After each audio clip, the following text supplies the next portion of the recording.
প্রিয় দর্শক আসসালামু আলাইকুম। দর্শক আপনাদের প্রীতি ও শুভেচ্ছা জানিয়ে শুরু করছে আমাদের আজকের প্রতিবেদন। তো দর্শক আজকে আমরা এক অসহায় মেয়ের গল্প তুলে ধরব, যার নাম হচ্ছে আঞ্জুমান। আঞ্জুমানের বিয়ে শাদী হয়নি। তো আঞ্জুমানের পরিবারে মা আছে, বাবা নেই, ছোট একটা ভাই আছে। আঞ্জুমানের বাবা আগে মুরগি বিক্রি করতো। তো হঠাৎ করে আঞ্জুমানের বাবা আরেকটি বিয়ে করে চলে যায়। তাদের আর কোনো ভরণ পোষণ দেয় না। তো আঞ্জুমানের মা কি করে তাদের সংসার চালাবে? তো এই জন্য হঠাৎ করে তার এক আত্মীয়র বাসা আসে, সেখানে কাজ নেয়। তো সেখানে 2 বেলা 3 বেলা কাজ করে। তো এখান থেকে খাবার দাবার দেয়, টুকটাক চলার মতো খরচ দেয়, কিন্তু সেটাতে তাদের হয় না। কি করবে? আঞ্জুমানের মা কখনো বাহিরে কাজ করেনি, তো বর্তমানে তার আত্মীয়র বাসা কাজ করে।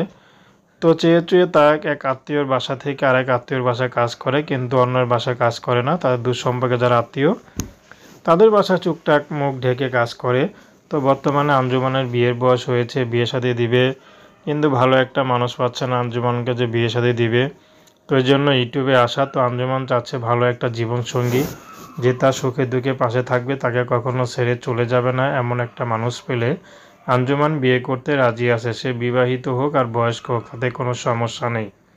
তো প্রেম, ভালোবাসা, সাহায্য সহযোগিতা, বিয়ে শাদী করা একান্ত আপনাদের ব্যক্তিগত ব্যাপার। আসুন আমরা 5 ওয়াক্ত নামাজ পড়ি, সর্বদা দেশের সেবা করি। আসসালামু আলাইকুম।